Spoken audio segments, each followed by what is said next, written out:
It was 1:03 a.m. when my doorbell rang. I remember checking the clock, my heart jumping at the unexpected sound breaking through the quiet of my suburban home. At 62, I didn't get many visitors in the middle of the night. The rain was pounding against the windows, creating a rhythm that usually lulled me to sleep. But that night it felt ominous, like a warning I should have heeded long before. When I pulled open the door, my entire world collapsed. There on my porch, drenched in rain and tears, was my daughter Sophie. Her elegant frame, usually so poised and confident, was crumpled, trembling violently as she leaned against my doorframe. The porch light illuminated what the darkness had tried to hide: her swollen left eye, the split in her bottom lip, the finger-shaped bruises forming around her throat. "Mom," she whispered, her voice breaking like fragile glass. "He hit me because of his affair with Amber." Her body shook so hard, I thought she might shatter right there on my welcome mat. "I confronted him and he... I didn't need her to finish. I pulled her inside, my arms, the same arms that had rocked her as a baby, now holding up a broken woman. Sophie collapsed against me, soaking my nightgown with rainwater and blood from her lip. In that moment I felt something I hadn't experienced in decades, a mother's rage, primal and fierce. Ryan Matthews, my son-in-law of 3 years, the charming investment banker with the perfect smile and Harvard education, the man who had stood in my church and promised to cherish my daughter until death parted. Them. That boy thought I was too old, too proper, too weak to intervene. He thought wrong. I guided Sophie to my couch, wrapping her in the quilt her grandmother had made. My hands trembled as I wiped the blood from her face with a warm washcloth. My mind was already racing, mapping out what needed to be done. "Has this happened before?" I asked, though I already suspected the answer. Sophie nodded, unable to look me in the eyes. "He's been different for months, controlling, angry, but never like this." She pulled up her sleeve, revealing older bruises in various stages of healing. "He said if I told anyone, he'd make sure I got nothing in the divorce, that no one would believe me, that he has connections." The rage in my chest threatened to consume me, but I pushed it down. Rage wouldn't help Sophie. Strategy would. "You're staying here tonight," I said firmly. "Tomorrow we'll get a restraining order." "Mom, you don't understand," Sophie's voice cracked. "He has everything in his name. The house, the cars. He made me quit my job last year. He said it was because he wanted to take care of me, but now I think he just wanted me dependent." Fresh tears spilled down her cheeks. "He's been moving money around. I found transfers to an account I've never seen, thousands of dollars." I sat beside her, taking her hands in mine. At that moment, I wasn't just Deborah Williams, retired high school English teacher and widow. I was a mother bear whose cub had been wounded. "Sophie, listen to me." I tilted her chin up gently, making her meet my eyes. "That boy might have Yale law connections and family money, but I've been preparing for storms my whole life. Your father didn't leave us without protection." I reached for my phone and dialed a number I rarely used, but always kept handy. Daniel Rowe had been my late husband's attorney and closest friend for 30 years. If anyone knew how to navigate this, it would be him. "Dan," I said when he answered, concern evident in his sleep-roughened voice. "I need your help, it's Sophie." I explained the situation briefly. "We need to move quickly and quietly. Bring her to my office at 9 a.m., he said without hesitation. "Don't tell anyone where she is. And Deb, document everything. Photos of the injuries, any texts or emails, bank statements if she has them." After hanging up, I helped Sophie into the shower, photographing her injuries first with my phone. Clinical, detached images that would later make a jury gasp. As the hot water washed away the surface evidence of her trauma, I sat on the closed toilet lid and formulated a plan. Ryan Matthews thought he had all the power. He thought his country club memberships and business school connections made him untouchable. He thought he could abuse my daughter and hide behind his prestigious job and carefully constructed image. He thought an old woman like me would be too afraid to challenge him. By morning, with Sophie finally asleep in her childhood bedroom, I sat at my kitchen table with a cup of coffee and my old leather journal. I wrote down everything I knew about Ryan, his habits, his weaknesses, his patterns. I remembered comments he'd made at family dinners, the way he'd gradually isolated Sophie from her friends, how he'd subtly undermined her confidence over the years. Dawn broke over Oak Ridge as I finished my list. The neighborhood was stirring to life, sprinklers turning on, newspapers being delivered, early joggers passing by my window. Normal life continuing while mine had been upended. I looked at my reflection in the window glass, silver hair neatly cut in a practical bob, lines around my eyes from years of laughter and worry, the simple gold wedding band I still wore 6 years after becoming a widow. Ryan saw an aging woman, someone easy to dismiss, someone who wouldn't fight back. What he didn't know was that I'd spent my life fighting battles that never made headlines. I'd nursed my husband through cancer, while still teaching full-time and raising Sophie. I'd navigated the healthcare system, the insurance companies, and the grief. I'd rebuilt my life after losing my partner of 35 years. I was not weak. I was weathered. There's a difference. As I watched the sunrise paint my kitchen in shades of gold, I made a promise to myself and to my sleeping daughter. Ryan. Matthews would learn that lesson very soon. Daniel Rowe's law office hadn't changed in 20 years. The same leather chairs, the same framed diplomas, the same smell of old books and coffee. But everything else had changed. Sophie sat beside me, wearing clothes I'd bought her that morning. A turtleneck to hide the bruises on her neck, dark sunglasses covering her swollen eye. "The first thing we need to do," Daniel said, his voice steady and calm, "is file for an emergency protective order." He slid a form across his mahogany desk. "Then we need to secure Sophie's financial situation." "He controls everything," Sophie whispered, her voice still raw. "The house is in his name, the cars, the investments." Daniel nodded. "That's unfortunately common in these situations. Abusers often create financial dependency." He turned to his computer, pulling up some documents. "But Sophie, you're entitled to half of all marital assets.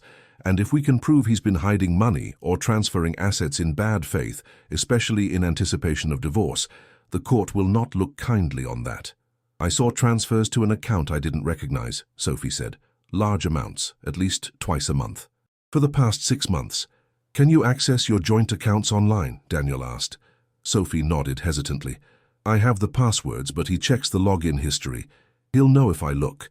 I reached into my purse and pulled out my old iPad. "Use this. He won't be tracking it." For the next hour, we dug through financial records. With each discovery, my anger grew, but so did my resolve. Ryan had been systematically moving money from their joint accounts to a private one, nearly $250,000 over the past year. Money that should have been building Sophie's future was instead funding his double life with someone named Amber. "There's more," Sophie said quietly, opening her email. "Last month I found these messages on his unlocked phone." She handed the iPad to Daniel. The emails detailed Ryan's affair with his assistant, Amber Chen. There were hotel receipts, explicit messages, and, most damning, conversations about their future together, once Ryan got rid of the dead weight. Dead weight.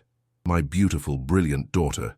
"This is excellent evidence," Daniel said, his professional tone belied by the tightness around his eyes. "Not just of the affair, but of his intent to defraud you in a divorce." By noon, we had filed for the protective order and begun the process of freezing the joint accounts. I watched my daughter as she signed the paperwork, her hand trembling slightly. She looked so young and vulnerable, yet I could see a spark of her old strength returning. "He's going to fight this," she warned. "He has friends in the DA's office.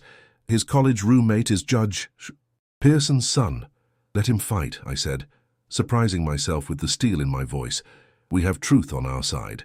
As we left Daniel's office, my phone chimed with a text message. "Ryan, where is she? This is a family matter. You need to stay out of it, Deborah." I showed the message to Daniel, who took a photo of it for our records. "Don't respond," he advised. "Any communication should go through me now." By the time we returned home, Ryan had called 6 times and left increasingly threatening voicemails. We were changing the locks on my doors when a sleek black Audi pulled up to the curb. Ryan stepped out, immaculate in his tailored suit, not a hair out of place. From a distance, he looked like the perfect son-in-law, handsome, successful, polished. Only those who looked closely would notice the cold calculation in his eyes. "Stay inside," I told Sophie, moving to the porch to intercept him. "Deborah," he called, his voice carrying across the lawn with practiced authority. "I need to speak with my wife. This is all a misunderstanding." I stood at the top of my porch steps, acutely aware of my neighbors watching from behind curtains and over garden fences. Ryan climbed the steps, that familiar, charming smile in place. "She's upset," he said quietly. "She's not thinking clearly. You know how emotional she gets." "What I know," I said, matching his quiet tone, "is that my daughter arrived at my door at 1 in the morning with bruises that match your hands." His smile faltered for just a moment before recovering. "She fell. She's been drinking a lot lately. I've been worried about her." "Strange. The only thing she's been drinking is her own blood from the lip you split open." I crossed my arms. "The police have been called. A protective order has been filed. You need to leave." His facade cracked then, just for a second, enough for me to glimpse the rage beneath. "You don't want to do this, Deborah. You don't want to turn this into something ugly." It became ugly the moment you raised your hand to my daughter. "I have connections," he warned, leaning closer. "This won't go well for either of you." I met his gaze steadily. "So do I." As if on cue, a police cruiser turned onto my street. Ryan straightened, adjusting his tie. "This isn't over," he said, his voice now barely above a whisper. "Sophie has no idea what she's doing, and neither do you, old woman." He turned and walked back to his car, nodding politely to the approaching officers, the perfect picture of reasonable concern. I watched him drive away, my heart pounding with a mixture of fear and determination. The officers, one young man and an older woman, approached my porch. "Mrs. Williams, we received a call about a protective order that needs to be served." I nodded, leading them inside where Sophie waited. As she detailed her abuse to the officers, I sat beside her, holding her hand. The female officer, Sergeant Martinez, according to her nameplate, documented Sophie's injuries with a department camera. "We'll make sure this order is served today," she assured us. "Do you have somewhere safe to stay? These situations can escalate quickly." "She's staying with me," I said, firmly.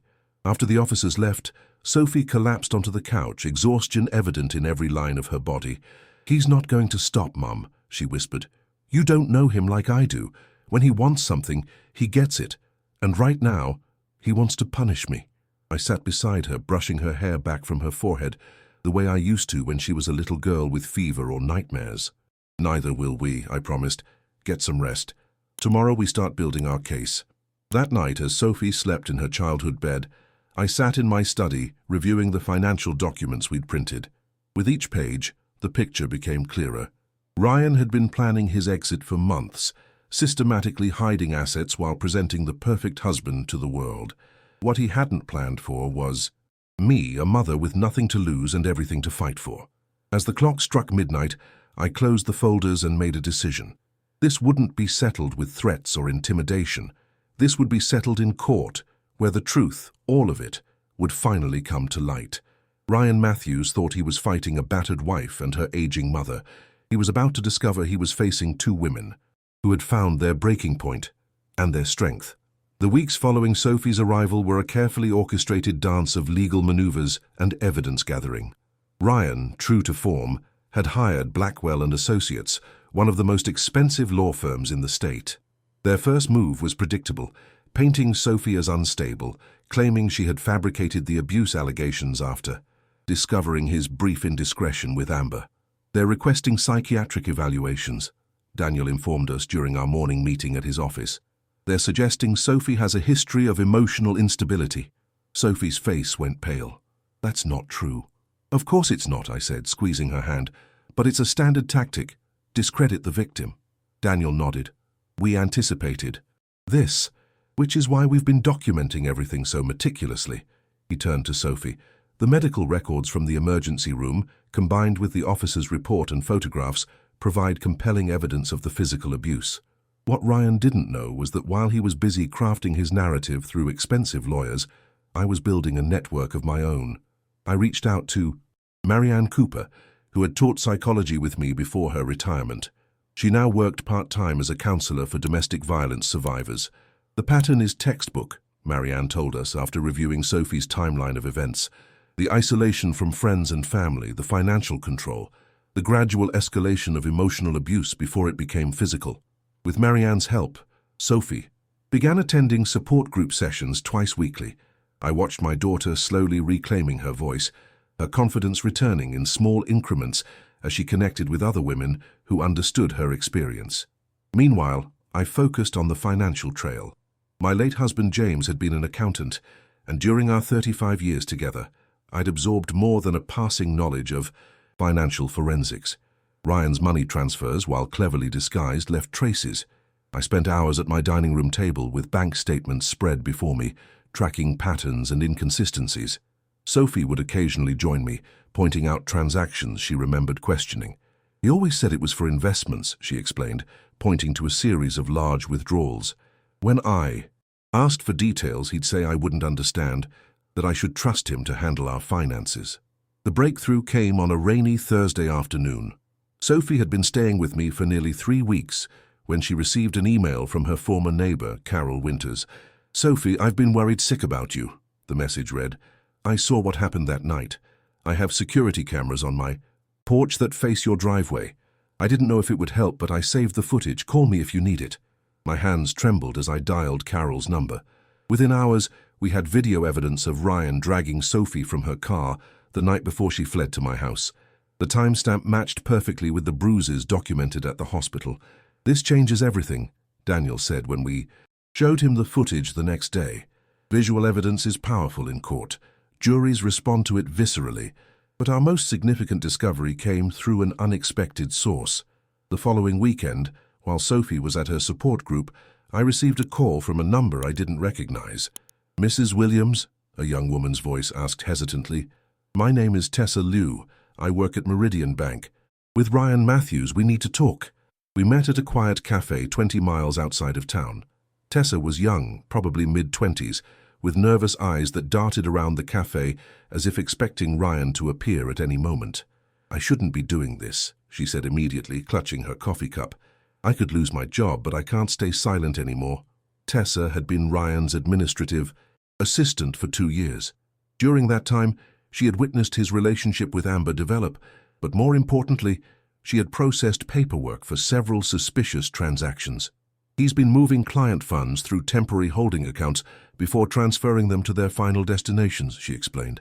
"Each time, small amounts, never enough to raise flags, disappear into a separate account." "He's embezzling," I said, the realization hitting me like a physical blow. Tessa nodded. "I've been documenting it for months. I was too afraid to say anything, but when I heard about Sophie, about what he did to her," her voice broke. "He's not who everyone thinks he is." She slid a USB drive across the table. "Everything's here. Account numbers, dates, amounts. The pattern is unmistakable once you see it all together." I stared at the small device that could potentially destroy Ryan's carefully constructed life. "Why are you doing this?" Tessa's eyes met mine, steady for the first time. "My mother stayed with my father for 18 years while he beat her. No one helped her. I can't be that person who looks away." That night, after ensuring Sophie was asleep, I reviewed the contents of the drive with Daniel via video call. The evidence was damning. Ryan had been skimming from client accounts for years, hiding the money in offshore accounts, the same accounts he had been using to transfer funds away from Sophie. "This goes beyond your daughter's case," Daniel said gravely. "This is criminal fraud." "What do we do with this?" I asked. "Legally, we're obligated to report financial crimes, but strategically," Daniel paused, considering, "this gives us significant leverage. Ryan isn't just fighting a divorce case now. He's looking at potential criminal charges." The next morning, I woke early, my mind clearer than it had been in weeks. As I prepared coffee, Sophie joined me in the kitchen, the shadows under her eyes less pronounced than they had been. "You seem focused this morning," she observed. I poured her a cup of coffee. "I am. We've been playing defense, Sophie. It's time we change that." Later that day, we met with Daniel to formulate our strategy. The evidence we had gathered, the financial documents, Carol's video, Tessa's files, and testimonials from other women in Ryan's office who had experienced his inappropriate behavior, formed a compelling case. "We need to be careful," Daniel warned. "Ryan has powerful friends. Moving too aggressively could backfire." "I'm tired of being careful," Sophie said, her voice stronger than I'd heard it in months. "I spent 3 years being careful around him, measuring every word, anticipating his moods. I want my life back." I looked at my daughter with swelling pride. The frightened woman who had collapsed on my porch was transforming into a warrior before my eyes. "What's our next move?" I asked Daniel. "We file the divorce petition with all supporting evidence," he replied, "and we request an emergency hearing regarding the financial malfeasance. Once the judge sees the pattern of fraud alongside the domestic abuse, Ryan's advantages will start crumbling. As we left Daniel's office, Sophie linked her arm through mine. "Are you sure you're ready for this, Mum? Ryan will come after you too. He'll try to make your life miserable." I squeezed her hand gently. "Sweetheart, I'm 62 years old. I've buried a husband, raised a daughter, and survived on a teacher's pension. There's nothing that boy can do to me that life hasn't already tried." That evening, as we walked through the neighborhood park, Sophie stopped suddenly, watching a young couple with their child. The woman was laughing as the man swung their toddler between them. "I wanted that," she whispered. "A family, children. I thought Ryan and I would have that someday." I let her tears come, standing beside her in silent support. When she finally looked up, wiping her eyes, something had shifted in her expression. "I still want that life," she said firmly, "but with someone who loves me for real. Someone who builds me up instead of breaking me down." "You'll have it," I promised. "This is just a chapter in your story, not the ending." As we resumed our walk, I felt a strange sense of calm settling over me. The path ahead was fraught with challenges, legal battles, public scrutiny, Ryan's inevitable retaliation. But for the first time, I believed we would prevail. Not because we were stronger or more connected, but because we had the one thing Ryan had always underestimated: the truth. And in 2 days, that truth would have its first day in court. The courthouse loomed before us, its limestone facade gleaming in the morning sunlight. I adjusted my navy blazer, the one I'd worn to faculty meetings and parent conferences for 2 decades, and glanced at Sophie beside me. She was wearing a simple grey dress that covered the fading bruises on her arms, her hair pulled back in a neat ponytail that emphasized her determined expression. "Ready?" I asked. She nodded, taking a deep breath. "As ready as I'll ever be." Daniel met us at the courthouse steps, his confident presence steadying us both. "Remember," he advised as we walked through the imposing doors, "today is just the beginning. Emergency hearings are limited in scope. Our goal is to secure temporary financial support and maintain the protective order." The courtroom was smaller than I expected, with worn wooden benches and fluorescent lighting that cast everyone in an unflattering pallor. Ryan was already seated at the respondents' table, flanked by 2 attorneys in expensive suits. He didn't turn when we entered, but I could see the tension in his shoulders. "That's Judge Montgomery," Daniel whispered, nodding toward the bench where a stern-faced woman was reviewing documents. "She's fair but strictly by the book." As we took our seats, I noticed a young woman slip into the back row of the courtroom, Amber Chen, Ryan's assistant and mistress. Her presence was bold, a statement that she stood by Ryan despite the allegations. I felt Sophie stiffen beside me. "Ignore her," I murmured. "She's here to distract you." When the bailiff called the court to order, Judge Montgomery looked up, surveying the room with practiced impartiality. "Matthews vs. Matthews," she announced. "Emergency. Hearing regarding temporary financial support and extension of protective order." Ryan's lead attorney, a silver-haired man named Harrison Blackwell, spoke first. His presentation was polished, his narrative carefully constructed. Sophie, disturbed by her husband's momentary indiscretion, had fabricated abuse allegations to secure a favorable divorce settlement. He characterized her as emotionally unstable, financially naive, and vindictive. "Your Honor," Blackwell concluded, "Mr. Matthews is prepared to provide reasonable support during these proceedings. However, we contend that the protective order is unnecessary and potentially damaging to my client's reputation and career." Throughout Blackwell's presentation, I watched Ryan. His expression remained impassive, occasionally nodding in agreement or shaking his head sadly at particularly dramatic claims. It was a masterful performance of innocence and concern. When Daniel rose to speak, his approach was markedly different. Rather than dramatic flourishes, he presented facts, methodically, unemotionally laying out the evidence of physical abuse, financial control, and systematic isolation. "Your Honor," Daniel said, projecting the emergency room photographs onto a screen, "these injuries were documented the night Mrs. Matthews fled her home. The pattern and placement of bruising is consistent with her account of being grabbed forcefully and struck multiple times." I heard gasps from the gallery as the images appeared. Ryan's attorney immediately objected, claiming the photos were prejudicial.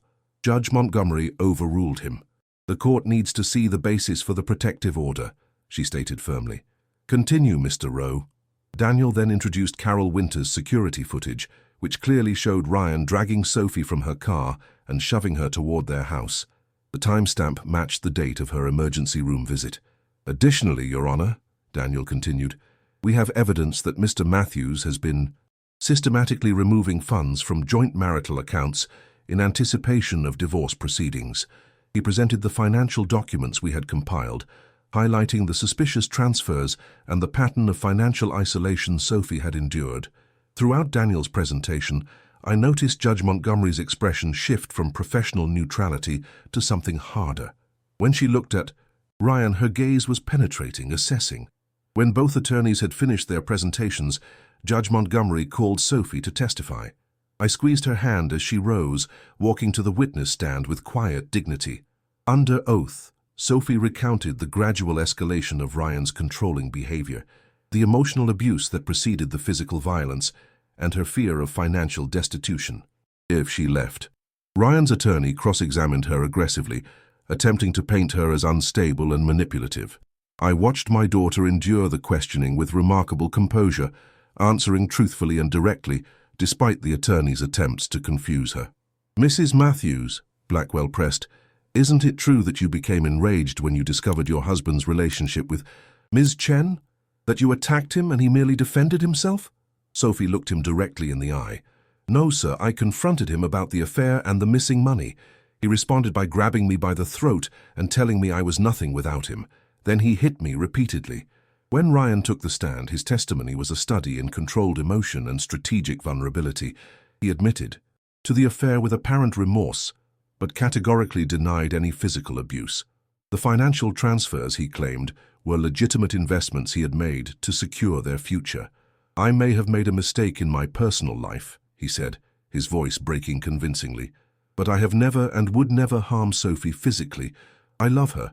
I want to make this right. I watched the gallery as he spoke, noting how some seemed swayed by his performance. Ryan had always been charismatic, able to make people believe in his version of reality. It was part of what had made him successful in business and dangerous in his personal relationships.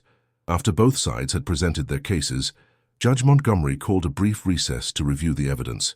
As we waited in the hallway, Sophie leaned against the wall, exhaustion evident in her posture. You did beautifully, I told her, rubbing her arm gently. I'm so proud of you. He's very convincing, she whispered. What if the judge believes him?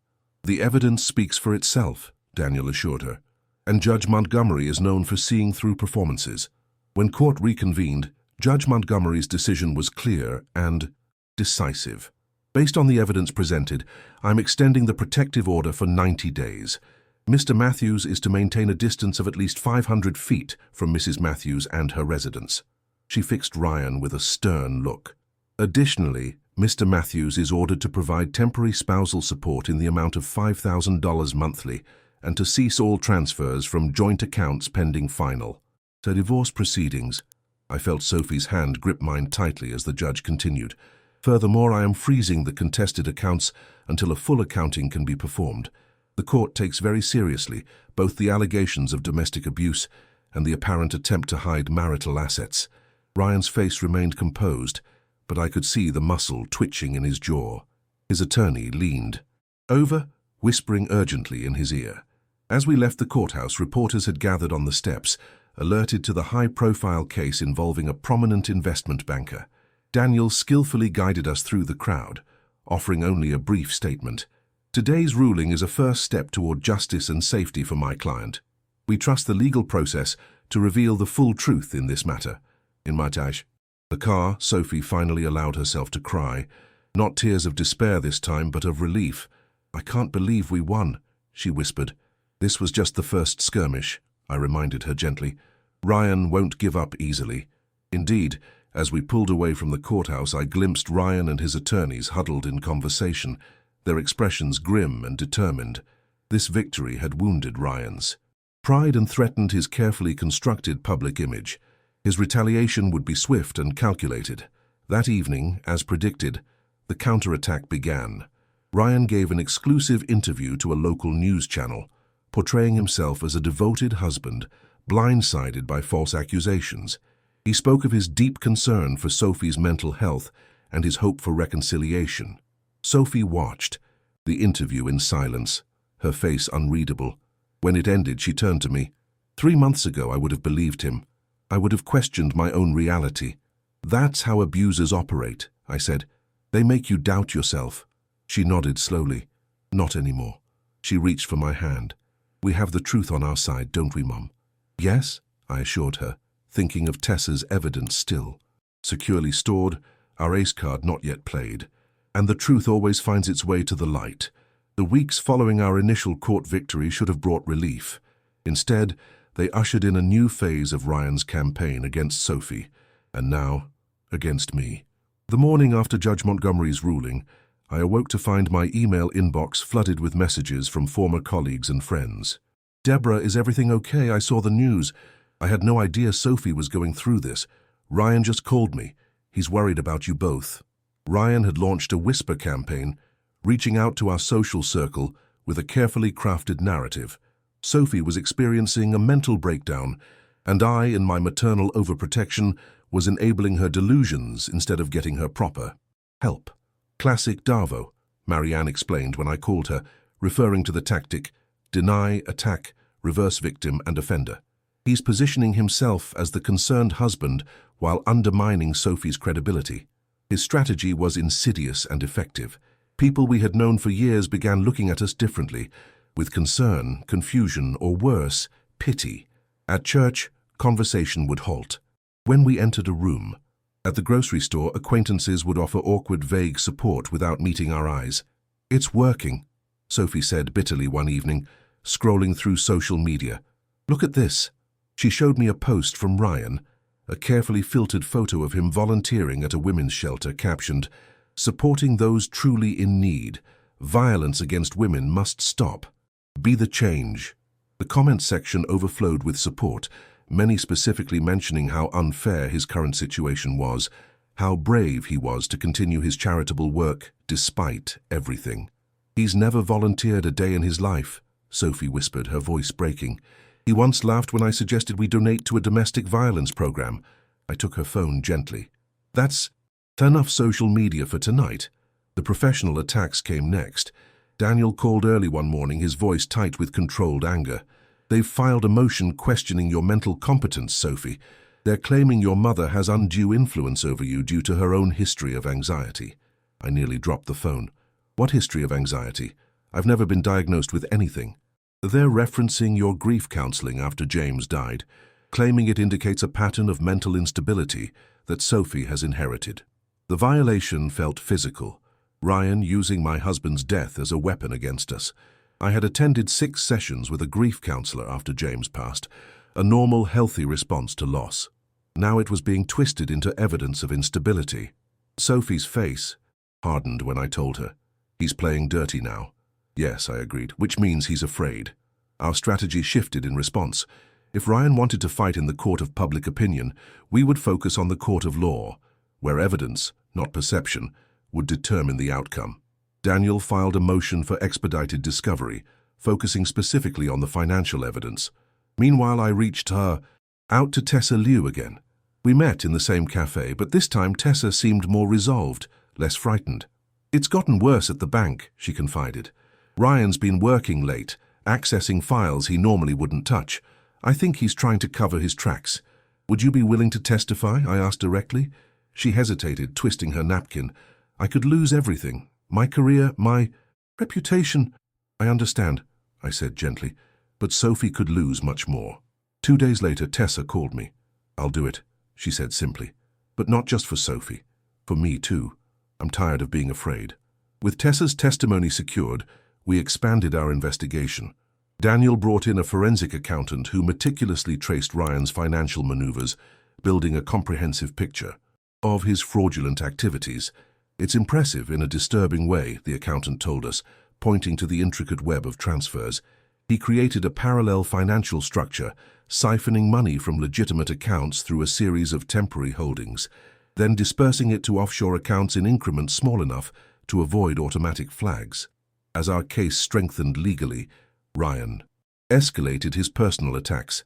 Sophie's former friends reported receiving tearful calls from Amber, claiming Sophie had threatened her. Anonymous comments appeared online, suggesting I had a history of interfering in Sophie's relationships. Most alarmingly, someone began following us, a dark sedan that would appear behind us on errands, idling across from my house at night. "Document everything," Daniel advised when we reported it. "Take photos of the car, note times and dates. If it continues, we'll file a police report." The pressure took its toll. Sophie developed insomnia, jumping at unexpected sounds. I found myself checking the locks multiple times each night, peering through windows at shadows. "Maybe we should just settle," Sophie suggested during a particularly difficult evening. After discovering someone had created a fake social media profile in her name, posting bizarre, erratic messages. "Take whatever he offers and disappear." I sat beside her on the porch swing, the same spot where we had watched summer thunderstorms when she was a child. "Is that what you really want?" I asked. She was quiet for a long moment, watching lightning bugs flicker in the gathering dusk. "No," she finally admitted. "I want justice. I want my life back. I want him to face consequences for once." "Then we continue," I said simply. The breakthrough came from an unexpected source. One evening, as Sophie and I were preparing dinner, my doorbell rang. Standing on my porch was a woman I'd never seen before, elegant, composed, and expensively dressed.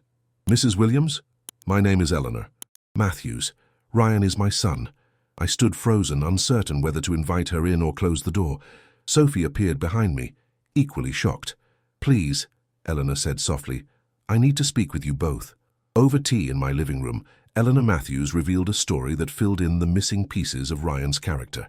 "Ryan's father was just like him," she explained, her hands steady around her. Teacup, despite the weight of her words. "Charming in public, monstrous in private.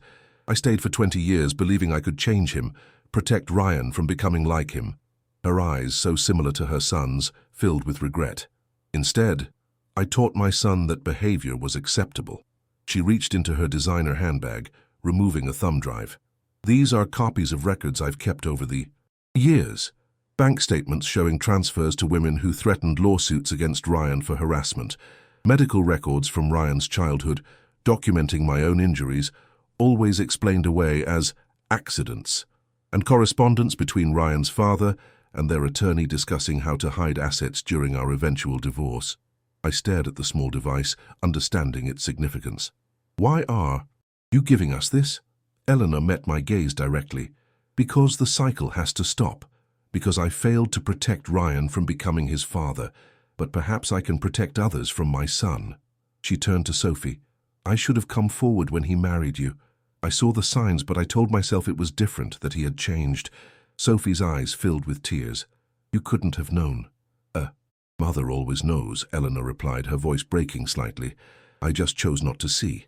After Eleanor left, promising to testify if needed, Sophie and I sat in silence, processing this unexpected alliance. "Do you think she's genuine?" Sophie finally asked. I nodded slowly. I recognized the look in her eyes. It's the same one I see in yours sometimes, the aftermath of loving someone who hurt you instead of cherishing you. Daniel was cautiously optimistic when we shared Eleanor's evidence. "If she's willing to testify, it strengthens our case considerably, but we need to verify everything on this drive before proceeding." The verification process took another week, during which Ryan's pressure campaign continued unabated. But now, armed with his mother's evidence and Tessa's testimony, we had what we needed for the next phase of our strategy. "It's time," Daniel said during our weekly meeting. "We're filing for the full hearing next week. Are you both prepared for what that means?" Sophie straightened in her chair. "You mean, am I ready to tell my story publicly, to have every detail scrutinized?" Daniel nodded soberly. "It will be difficult. Ryan's team will attack your character, your memory, your motives." Sophie looked at me, then back to Daniel. "I've been living in fear for too long. I'm ready for the truth to come out, whatever it costs." As we left Daniel's office, I noticed the familiar dark sedan parked across the street. Instead of hurrying past, I stopped, pulled out my phone, and deliberately photographed the vehicle and its license plate. The message was clear. We were no longer hiding. We were no longer afraid. That night, as Sophie and I sat on the porch enjoying the summer evening, she turned to me with new resolve in her eyes. "Thank you," she said simply. For what, sweetheart? For believing me, for fighting with me, for showing me what real strength looks like. I took her hand, noting how much steadier it was now compared to that rainy night 2 months ago. The strongest steel is forged in the hottest fires, I told her. You're becoming who you were always meant to be. In the distance, thunder rumbled, another summer storm approaching. But this time, we were ready for whatever lightning might strike. The morning of the full hearing arrived with an unexpected sense of calm. Over breakfast, Sophie and I reviewed our preparation one last time. Remember, I reminded her, no matter what they say, stay focused on the facts. Your truth is enough. She nodded, spreading jam on her toast with steady hands. I've been practicing with Marianne. When I feel overwhelmed, I'll focus on my breathing and remember why we're doing this. The transformation in my daughter over the past 3 months was remarkable. The frightened woman who had collapsed on my porch had reclaimed her strength piece by painful piece. She had returned to therapy, reconnected with genuine friends who stood by her, and even begun freelance graphic design work from my spare bedroom. You look different, I observed, studying her as she checked her appearance in the hallway mirror. She had chosen a simple blue dress, professional but not overly formal, her hair pulled back in a sleek ponytail that emphasized her determined expression. I feel different, she replied, meeting my eyes in the reflection. For the first time in years, I recognize myself again. Daniel met us at the courthouse, his confidence bolstering our own. We have strong evidence and compelling testimony, he assured us. But be prepared. The courtroom will be full. This case has attracted attention. He wasn't exaggerating. As we approached the courtroom, reporters lined the hallway, cameras and microphones extended. Mrs. Williams, did you orchestrate these allegations against your son-in-law? Sophie, how do you respond to claims you fabricated abuse to secure a better divorce settlement? Daniel guided us through the gauntlet with practiced efficiency. No comments at this time, he repeated firmly. Inside, the courtroom was indeed packed. Journalists, curious observers, and faces I recognized from both our community and Ryan's professional circle. Ryan himself sat at the respondents' table, immaculate in an expensive charcoal suit, conferring quietly with his attorneys. Amber Chen sat directly behind him, her supportive presence a calculated statement. What surprised me, however, were the faces I spotted on our side of the aisle. Tessa Liu, nervously clutching her purse. Eleanor Matthews, sitting regally apart from everyone, her expression unreadable. Carol Winters, with her husband. Even some of my former teaching colleagues had come, their presence a silent refutation of Ryan's whisper campaign. Judge Montgomery entered, and the proceedings began with opening statements. Harrison Blackwell's strategy had evolved since the emergency hearing, less aggressive, more sympathetic. Your Honor, this case, at its heart, is a tragedy of misunderstanding and emotional distress, he began. Mr. Matthews acknowledges his marital indiscretion and the pain it caused. However, the allegations of abuse and financial malfeasance are not merely exaggerated, they are fabrications born of anger and a desire for revenge. Daniel's opening was characteristically direct. Your Honor, this case is indeed about truth, the truth of systematic abuse, both physical and financial. Today we will present not just Mrs. Matthews's account, but corroborating evidence from multiple sources that establish a clear pattern of controlling behavior, violence, and financial fraud. As the evidence presentation began, I watched the judge's expression carefully. Judge Montgomery maintained professional neutrality, but I noticed her attention sharpen during the financial testimony, particularly when our forensic accountant meticulously traced the movement of funds from Sophie and Ryan's joint accounts through various shells to offshore holdings. Ryan's team attempted to explain the transfers as sophisticated investment strategies, but their explanations grew increasingly convoluted under the judge's pointed questions. So, Mr. Matthews, Judge Montgomery asked directly during Ryan's testimony, you maintain these transfers to accounts in the Cayman Islands were legitimate investments for your family's future, yet Mrs. Matthews had no knowledge of them. Sophie has never been interested in financial matters, Ryan replied smoothly. I was simply managing our assets as I've always done. Without her knowledge or consent, the judge clarified, despite these being marital assets. Ryan's confidence faltered slightly. I was protecting our future. The most powerful testimony came from unexpected allies. Tessa Liu spoke. quietly but clearly about the pattern of financial irregularities she had observed, as well as Ryan's concerning behavior toward female colleagues. He would comment on their appearance, stand too close, find reasons to be alone with them, she testified. Several women left the company after uncomfortable interactions, but HR never documented their complaints. Eleanor Matthews's testimony created a ripple through the courtroom. Ryan's face went rigid with shock when his mother was called to the stand. Ryan learned from his father that women were possessions to be controlled, she stated, her voice steady despite the evident pain behind her words. I failed to protect him from that influence, and I failed to stop him from perpetuating that cycle. She detailed the pattern of behavior she had observed during Ryan and Sophie's marriage, the same subtle methods of isolation and control she had experienced in her own marriage.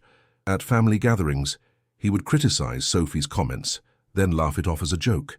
He would check her phone when she wasn't looking. He would make plans involving her without consulting her first. Eleanor's eyes met Ryan's across the courtroom. I recognized every tactic because they had been used on me. During a brief recess, I found Sophie in the hallway, her face pale but composed. Are you holding up? I asked. She nodded.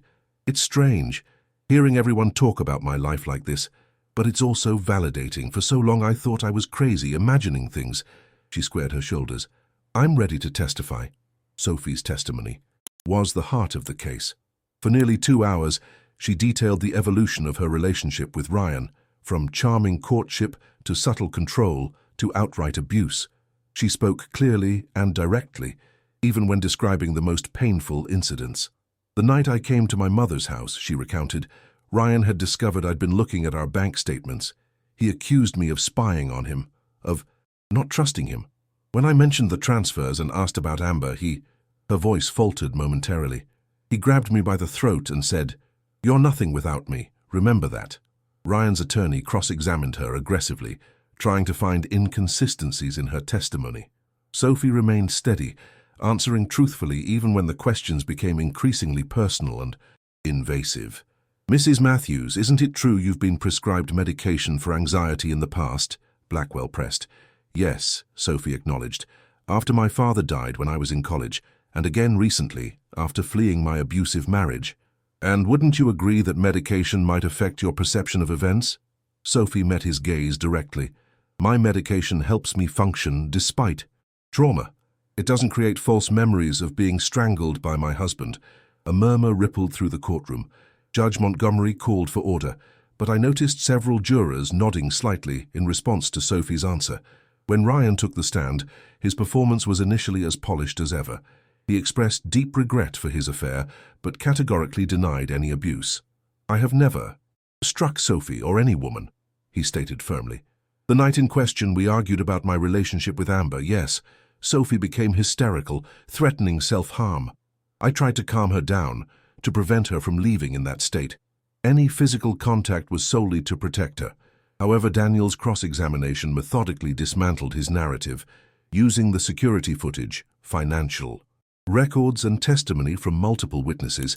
He established contradictions in Ryan's account that became increasingly difficult to explain away.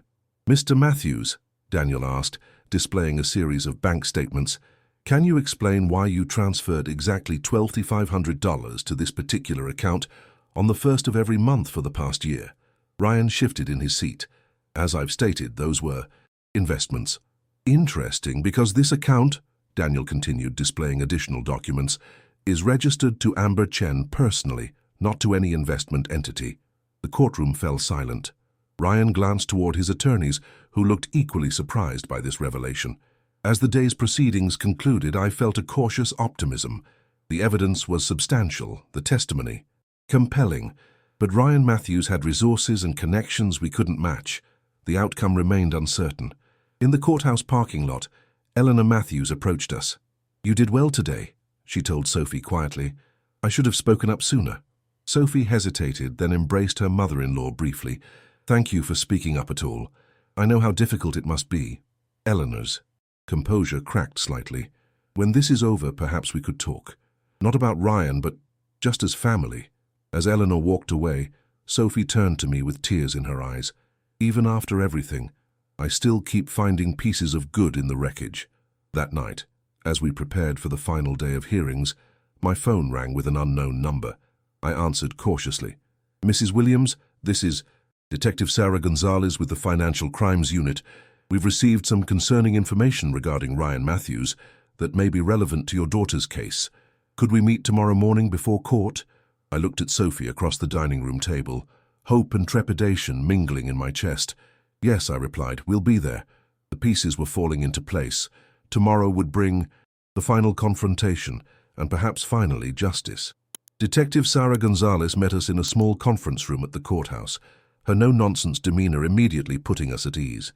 At 40-something with practical short hair and alert eyes, she reminded me of myself in my teaching days, someone who didn't suffer fools gladly. "Mrs. Williams, Mrs. Matthews," she began, opening a folder on the table between us. "I've been investigating financial irregularities at Meridian Bank for the past 8 months. Your case caught my attention because it intersects with our investigation." She explained that Ryan wasn't just embezzling from our accounts. He was part of a larger scheme involving multiple clients' funds. The Financial Crimes Unit had been building a case quietly, gathering evidence from various sources, including anonymous tips that I suspected came from Tessa. We were planning to make arrests next month, but given the current proceedings, we've accelerated our timeline. Detective Gonzalez slid several documents across the table. "These are copies of records showing Mr. Matthews moving substantial sums through various shell companies. We have reason to believe he was preparing to leave the country within weeks." Sophie's hand found mine under the table, squeezing tightly. "Leave the country? With Amber?" Detective Gonzalez nodded. "We've found evidence of property purchases in Costa Rica under a shell company we've linked to Mr. Matthews, as well as communication suggesting Ms. Chen was aware of these plans." Daniel, who had joined us for the meeting, reviewed the documents with growing interest. "This changes our approach considerably. With your permission, Detective, I'd like to introduce this evidence today." "That's why I'm here," she confirmed. "The DA has authorized me to testify if needed." Walking into the courtroom that final day, I felt a strange sense of calm. Whatever happened, the truth, all of it, would finally come to light. Ryan's carefully constructed facade was crumbling from multiple directions. I noticed immediately that something had shifted. Ryan was huddled with his attorneys, their expressions tense. Amber was notably absent from her usual supportive position. Even Harrison Blackwell looked uncomfortable, repeatedly checking his phone during pre-trial preparations. Judge Montgomery called the court to order, addressing the attorneys directly. "Before we continue with scheduled testimony, I understand the prosecution has additional evidence to present." Daniel stood. "Yes, Your Honor. We would like to call Detective Sarah Gonzalez of the Financial Crimes Unit." Ryan's head snapped up, his face draining of color. His attorney immediately objected, arguing that this witness wasn't on the approved list and her testimony would be prejudicial. Judge Montgomery considered briefly. "I'll allow it, but we'll evaluate relevance as we proceed." Detective Gonzalez took the stand, professionally outlining the investigation into Meridian Bank and Ryan's role in the embezzlement scheme. She presented documentation showing that Ryan had misappropriated over $3 million from various clients, including nearly $400,000 from his joint accounts with Sophie. "We have evidence indicating Mr. Matthews was planning to leave the country imminently," she testified, displaying airline reservations for one-way flights to Costa Rica dated just 2 weeks away. The courtroom erupted in murmurs. I watched Ryan, seeing the calculated precision with which he was processing this new reality, weighing options, considering angles, already planning his next move. Blackwell requested a brief recess to confer with his client, which the judge granted. When court resumed 30 minutes later, the atmosphere had shifted dramatically. Ryan had loosened his tie, his perfect composure visibly fraying. "Your Honor," Blackwell announced, "in light of new information, my client wishes to amend his position regarding the divorce settlement." What followed was essentially a surrender. Ryan agreed to a settlement that granted Sophie half of all legitimate marital assets, full ownership of their home, and a structured restitution plan for the misappropriated funds. The protective order would remain permanent. As the terms were read into record, I watched Sophie's expression transition from disbelief to cautious relief. This wasn't the dramatic courtroom confrontation we had anticipated, but perhaps it was something better. a clear acknowledgement of wrongdoing, without forcing Sophie through more grueling testimony. After the judge approved the settlement, Ryan was taken into custody by Detective Gonzalez and another officer who had been waiting discreetly at the back of the courtroom. As they led him out, Ryan locked eyes with Sophie one last time. I expected to see anger or accusation, but instead his expression held something I couldn't quite identify, perhaps the dawning recognition of all he had thrown away. Outside the courthouse, reporters gathered, hungry for details of the unexpected development. "Mrs. Matthews, how do you feel about the outcome? Mrs. Williams, did you suspect your son-in-law was involved in criminal activity?" Daniel fielded most questions, offering a brief statement emphasizing Sophie's relief at the resolution and her desire for privacy moving forward. As we prepared to leave, Eleanor Matthews approached, her composed exterior showing cracks of genuine emotion. "I've spoken with the detective," she told us quietly. "I'm cooperating fully with their investigation.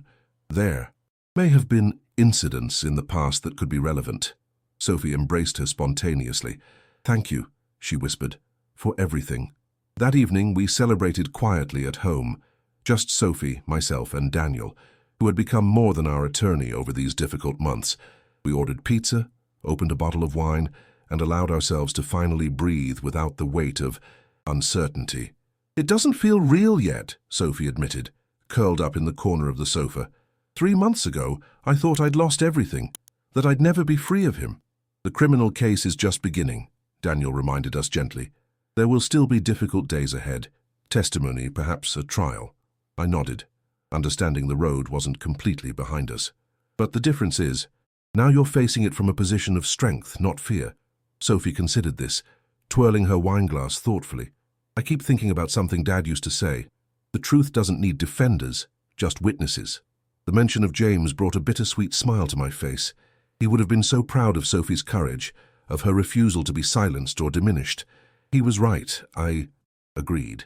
All those years Ryan spent building his house of lies, and in the end it only took the simple truth to bring it down. Later, after Daniel had gone and Sophie had retired to her room, I sat on the porch swing, listening to the night sounds of the neighborhood. The same porch where Sophie had collapsed that rainy night, broken and frightened, the same swing where we had plotted our strategy in whispered conversations. My phone buzzed with a text from Tessa. "Just heard the news. Thank you for giving me the courage to speak up." I smiled, typing back, "Thank you for being brave when it mattered most." Tomorrow would bring new challenges. Ryan's arrest would make headlines. The criminal investigation would uncover more details of his deception. Sophie would need to rebuild her life, her career, her sense of trust in others. But tonight, under a sky full of stars, I allowed myself to feel the quiet satisfaction of a mother who had done what mothers have done throughout time, stood between her child and harm, using whatever weapons were at hand. In my case, not physical strength or violence, but persistence, intelligence, and an unwavering belief in the power of truth. Ryan had underestimated us both. He had seen an aging woman and a dependent wife, easy to control, manipulate, and dismiss. What he failed to understand was that true strength isn't measured in physical power or financial control, but in resilience. The ability to stand up after being knocked down, to speak truth in the face of lies, to maintain dignity when others attempt to strip it away. As I rocked gently in the night breeze, I made a silent promise to Sophie, to myself, and perhaps to James wherever he was watching. This wouldn't be the end of our story, only the end of one difficult chapter and the beginning of something new. 1 year later, the courtroom was smaller this time, the proceeding less dramatic but no less significant. I sat in the gallery watching Sophie approach the witness stand, her confident stride so different from the hesitant woman of a year ago. She wore a tailored navy suit, professional, poised, with the simple pearl earrings that had been my mother's, then mine, and now hers. Ryan's criminal trial had finally arrived. After months of legal maneuvering, plea negotiations, and delays, he had ultimately rejected all plea offers, gambling on his attorney's ability to charm a jury, just as he had charmed everyone throughout his life. It was a gamble he would lose. Sophie's testimony was clear, factual, and devastatingly precise. She detailed the financial abuse without emotion, clouding her recollections, the gradual restriction of her access to their accounts, the mandatory allowance she received, the way Ryan required receipts for every purchase. She explained how these financial controls had made her dependent, trapped in a relationship that grew increasingly abusive. The financial crimes prosecutor had prepared her well, focusing narrowly on the elements relevant to the charges: wire fraud, embezzlement, and money laundering. The domestic abuse context provided motive and method, showing how Ryan had used similar tactics of control and deception in both his personal and professional life. When the defense attorney attempted to undermine her credibility by suggesting she was motivated by vengeance, Sophie remained composed. "I'm not here for revenge," she stated simply. "I'm here because the truth matters, because other victims of financial crimes deserve justice, because actions should have consequences." As she returned to her seat, her eyes met mine briefly. I gave her a small nod, my heart swelling with pride. Outside the courthouse during the lunch recess, Sophie linked her arm through mine as we walked to a nearby cafe. "You know what's strange?" she reflected.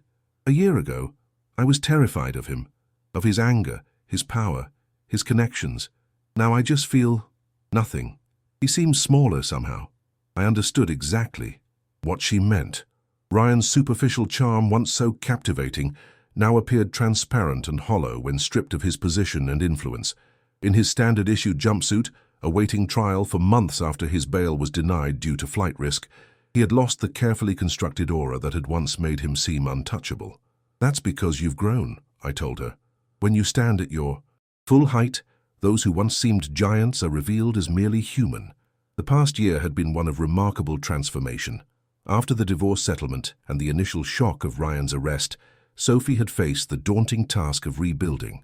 She had started small: freelance graphic design work from my spare bedroom, therapy twice weekly, reconnecting with friends who had remained loyal. By spring, she had enough confidence and savings to lease a small studio apartment 10 minutes from my house. By summer, she had secured a position with a marketing firm that valued her creativity and resilience. Now, in the golden days of early autumn, she was preparing to close on a modest townhouse of her own, smaller than the home she had shared with Ryan, but purchased with her own money, in her name alone. "Have you seen the news about Amber?" Sophie asked as we settled at an outdoor table. I nodded. Amber Chen had eventually cooperated with prosecutors in exchange for immunity, revealing details of Ryan's scheme and confirming that she had known about the plans to flee the country. Last I had heard, she had moved to Seattle, changing both her name and career. "I used to hate her," Sophie continued, surprising me. "Now I wonder if she was another victim in her own way. Ryan had a talent for finding people's vulnerabilities and exploiting them. This compassionate perspective was new, evidence of Sophie's continued emotional growth. The bitter anger that had initially fueled her during the darkest days had gradually transformed into something healthier, a clear-eyed understanding of the dynamics of abuse and manipulation. After lunch, we returned to the courthouse for the afternoon session. The prosecution called their final witness, Eleanor Matthews. Ryan's mother testified with quiet dignity about the patterns she had observed in her son's behavior, tracing them back to his upbringing and her own abusive marriage. "I failed as a mother," she acknowledged, pain evident in her voice. "I failed to protect Ryan from his father's influence, and I failed to intervene when I saw him repeating those patterns with Sophie. My silence enabled harm that cannot be undone." Her testimony wasn't vindictive, but truthful. The painful reflections of a woman confronting her own complicity after decades of avoidance. The trial continued for another week, with financial experts detailing the elaborate scheme Ryan had constructed. The evidence was overwhelming: bank records, email correspondence, testimony from colleagues and clients. The jury deliberated for less than 6 hours before returning a guilty verdict on all counts. At the sentencing hearing 2 months later, Judge Harriman, a stern, silver-haired man with a reputation for harsh penalties in white-collar cases, addressed Ryan directly. "Mr. Matthews, your crimes extended beyond mere financial fraud. You systematically abused your position of trust with your clients, your colleagues, and most egregiously, with your wife. You used your considerable intelligence and charm not to build, but to deceive and destroy." Ryan was sentenced to 12 years in federal prison, with restitution orders for all victims of his financial schemes. As the bailiff led him away, he glanced back once, his eyes finding Sophie in the gallery. I couldn't read his expression, perhaps regret, perhaps simply calculation, But Sophie met his gaze steadily, her face serene and unburdened. Outside the courthouse, under a perfect blue October sky, reporters again gathered for comments. Sophie declined most questions, but offered a brief statement. Today isn't about revenge or even closure. It's about accountability. I hope this outcome gives other victims of financial and domestic abuse the courage to come forward, to trust that justice is possible. As we walked away from the courthouse for the final time, Sophie slipped her arm through mine. "Let's get ice cream," she suggested with a spontaneous smile, "like we used to when I was little, after something important happened." 30 minutes later, we sat on a park bench with our ice cream cones, watching children play on a nearby playground. The normality of the moment, its simple pleasure, felt like the greatest victory of all. "I had dinner with Jason last night," Sophie mentioned casually, referring to the kind-eyed architect she had been seeing for the past few months. "He asked if I wanted to attend his sister's wedding next month." "That sounds serious," I observed, noting the faint blush on her cheeks. "It's nice," she said thoughtfully. "He's patient, respectful. He understands that trust takes time for me now." I nodded, understanding what this cautious step forward represented. Sophie wasn't rushing, wasn't seeking another relationship to define her. She was moving at her own pace, reclaiming her ability to choose wisely, to trust her own judgment again. "What about you, Mum?" she asked. "Mrs. Peterson from your book club seems very interested in getting to know you better." I laughed, shaking my head. "Harold Peterson is a lovely man, but I'm quite content with my life as it is. I have my friends, my garden, my books, and I have you finding your way back to yourself. That's enough happiness for me." As the afternoon light turned golden, we walked back to my car, our steps in easy synchronization. The journey of the past year had changed us both, Sophie finding her strength, me rediscovering mine.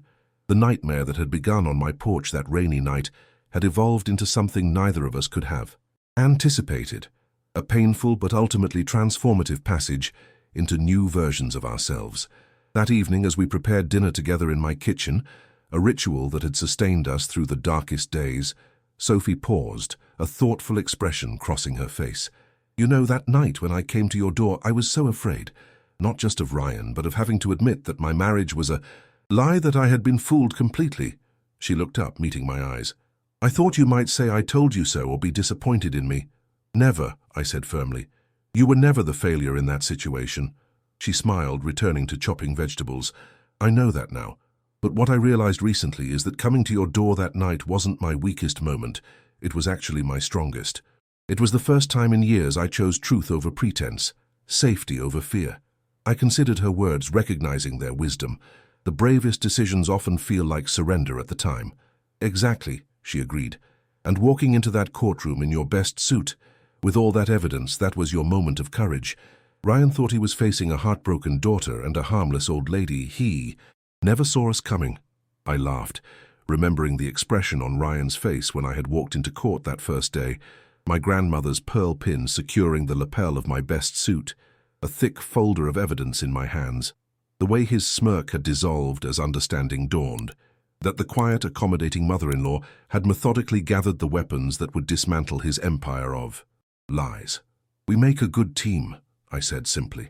Later, as Sophie prepared to drive back to her apartment, she embraced me tightly on the porch, the same porch where our journey had begun. "Thank you," she whispered, "for believing me, for fighting for me, for showing me what real love looks like." I held her close. This remarkable woman who was my daughter, broken once, but now, beautifully, imperfectly, whole again. "That's what mothers do," I told her. "We stand witness to the truth, we hold space for healing, and when necessary we remind the world that age and gentleness are not the same as weakness." As Sophie's car disappeared down the street, I remained on the porch watching the first stars appear in the darkening sky. The journey wasn't over. Healing rarely follows a straight path. There would be difficult days ahead, memories that still held power, moments of doubt or fear. But tonight, under a canopy of stars that had witnessed countless human struggles throughout time, I felt something that had been absent for too long. Peace. Not the fragile peace of ignorance or denial, but the enduring peace that comes from facing darkness and emerging on the other side, changed, but undefeated. Ryan had underestimated us both. a mistake he would have 12 years to contemplate, and we had discovered strengths within ourselves that no court verdict could bestow and no abuser could ever take away: the quiet, unshakable power of truth, courage, and love.